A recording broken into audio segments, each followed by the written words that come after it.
things now make local news? Well, I think again that a lot of people living in Dublin have the impression that local radio news is devoted perhaps entirely to ploughing matches or the results of 25-car games. But it's not like that at all, because there are plenty of meaty issues around.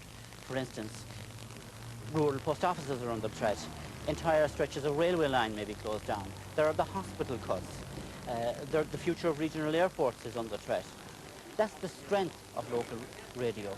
For local radio, keeping its eyes firmly focused on what's termed in political terms as the grassroots. That's what's important.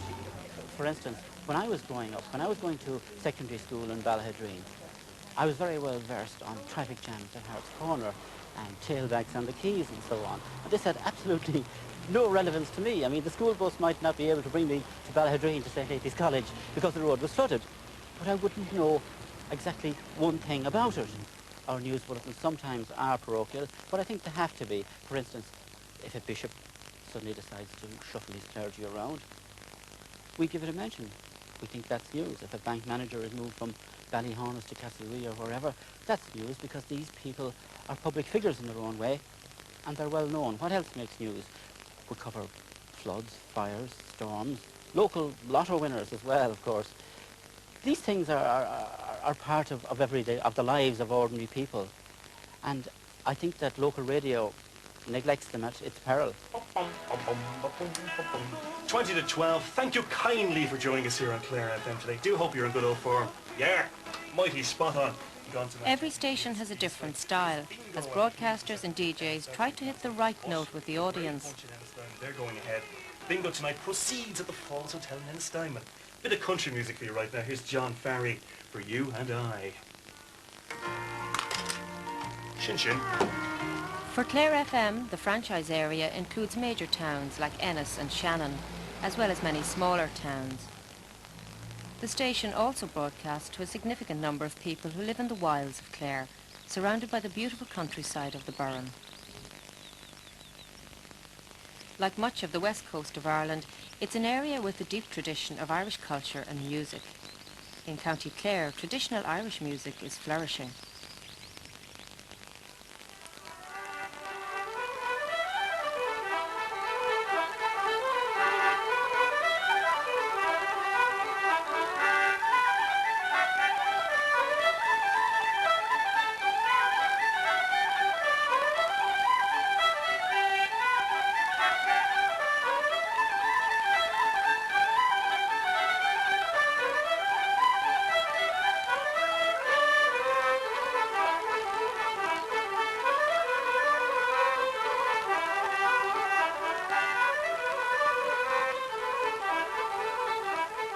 Traditional music is going from strength to strength in the county. More and more young people seem to be playing it, and I think it's important for us to look to that young talent and to help it along if we can in any way, because I think they're very important to the future of the music. And some of the people, like the O'Gormans, the Three Sisters, there the week before they travelled to compete at the national finals in Slogan just a few weeks ago, we had them in talking to us on the programme and playing music live in studio on that. Well, it's a traditional music programme, right, in the broadest sense of the word, in that we play traditional music not just from County Clare, not just from Ireland, but from all over the world. But it does have a very strong local flavour as well. We think it's very important to discover the young talent that is in the county, and to record a lot of the older musicians as well, who may never have been recorded over the years.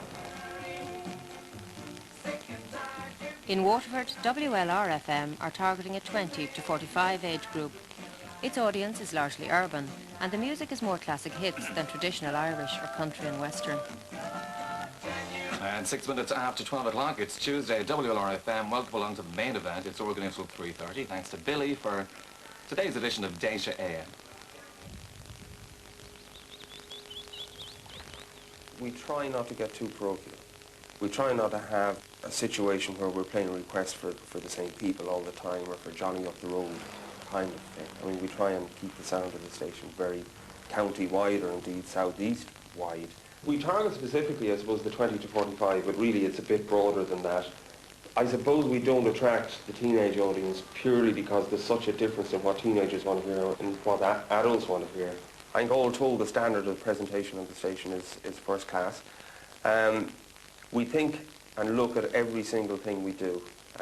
We do playlist all the music, but that's more to to keep somebody from getting too into Sting's new album, rather than to take choice or personal taste away from the presenters, because we are personality driven as well. Of music. Now, before we play our next request, just a note come in here and say we are looking for, there's a lady in dire need of an anorak for a 13-year-old girl.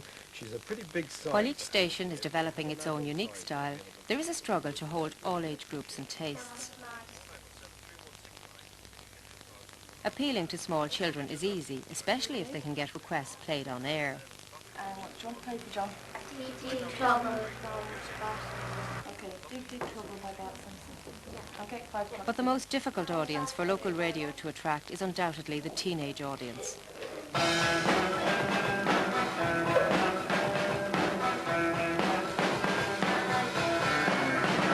Teenagers simply won't listen to the middle-of-the-road music enjoyed by older people. This young band has no time for country music. Heavy metal is more their style.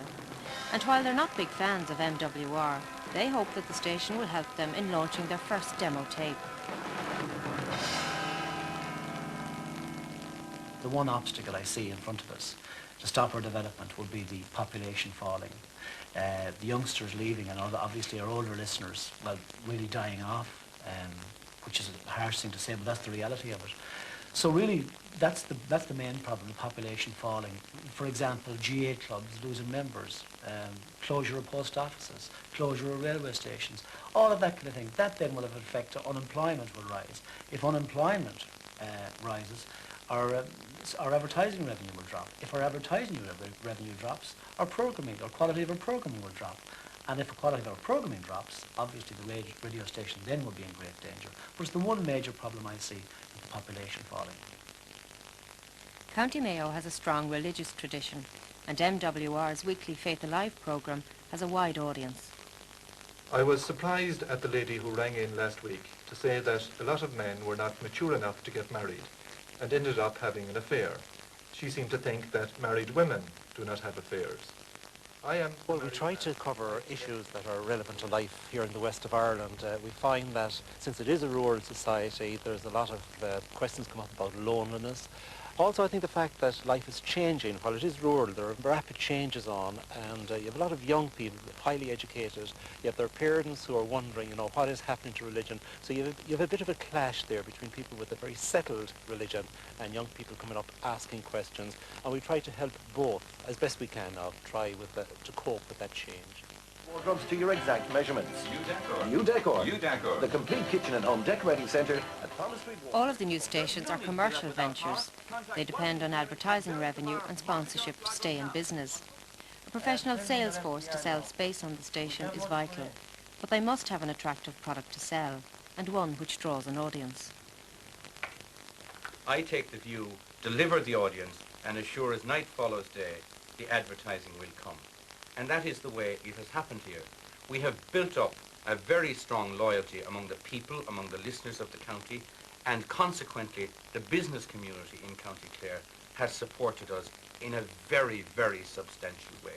We have for sale shop shelving and freestanding floor display units suitable for... In many stations, no ad is too small, from a missing dog to a set of second-hand car tires. For this morning, we'll have more of that later on in the afternoon. But right now, we'll take some more music. We find that we have to chase every pound that's out there. For example, if you walk down the main street of Ballyhaunis or the main street of Belmullet and you walk into any shop in there, they're all potential customers of ours. We may only get them for a Christmas greeting, a New Year greeting. We may only get them to wish someone down the road the best of luck on the opening of a new premises. But we chase all money, literally from £1 to whatever upwards. We chase all money. For a lot of the bigger stations, they find that they have to have the agency advertising to survive. We find that our daily bread, if you like, is in local advertising, and the cream is in the agency advertising. Establishing and running a new radio station is a costly undertaking. Wages and overheads have to be paid before advertising revenues begin to flow. For Declan and Sharon. Time check 8 minutes to 2. You're in tune with MNWR FM. Gold Mine with Chris Carroll. And on we go with music. Every time a record is played, the station pays royalties. So good. I think the levies are a problem because we're paying more to the copyright associations in Ireland than our counterparts in Britain, who have much bigger populations. The levies we're paying to the music rights organisations and to performing rights are very high. They come, I think, all told to about 11%. Then you've got the IRTC levy, which is another 3%, so it's 14%. Is that too high? Oh, it's very high, yes. It's very high. There's not a lot left at the end of the day. Yes, it is too high, but, you know, with the IRTC levy, it's part and parcel of the deal, but I do feel that the music copyright associations are going to, you know, in certain cases, kill the goose that lays the golden egg. I can see them. There have been 20 radio stations in a few years' time. I would say nearer the mark would be 8 to 10. That'd be outside Dublin, leaving aside the Dublin stations. 8 to 10 stations would be my prediction in about 5 or 6 years' time. I think it'll put it down to that. I think that certain franchise areas are extremely small. And I have no doubt that over the next couple of years there will be some degree of rationalisation.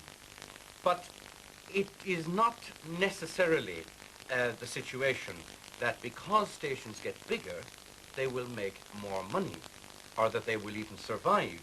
Stations will get better and will prosper when the quality of what they do appeals to a great number of people. Well, it's early days yet. There's over 20 stations at the moment. I don't think that's going to hold up. In saying that again, none of them have gone to the wall yet, and we're 18 months into this. But I don't think all 20 are going to last. I think it'll probably settle down at somewhere between 16, 17, or 18 stations.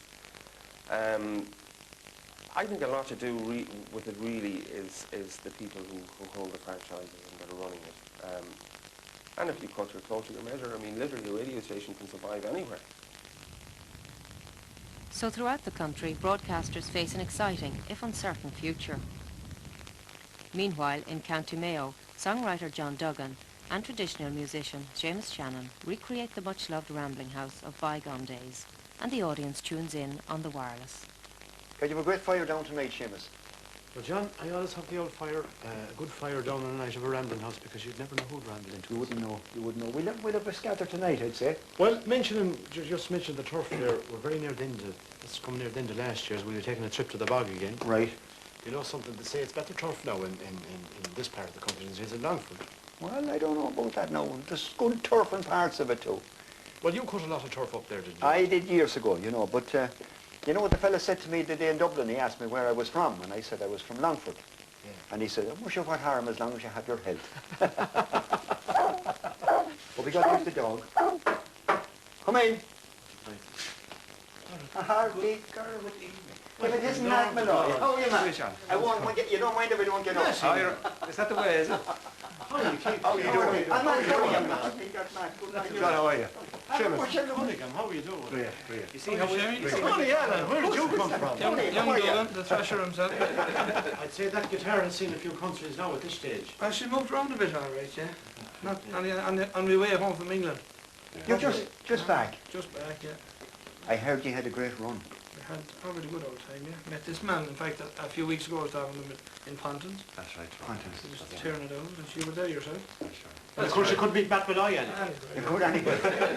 I missed you in Australia. We got out before we got there. Would you ever find it getting tired and both of you there with all this touring and everything? Does it get you down at times? Well, up to a point, yeah. Once they go over 3 weeks, I start getting mean.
So with commercial local radio fighting to survive, what's the secret of success? Through listening to the radio, whether it be for death notices or community notice boards or buy and sell corners or requests or whatever, keep it local. That's the secret. Because there's a lady at the hairdresser's at the moment, and she's getting married today at 1 o'clock. If you're in the market for a lawnmower, listen to this. And anyone on for a bit of acid Daniel? No, all right, just a thought.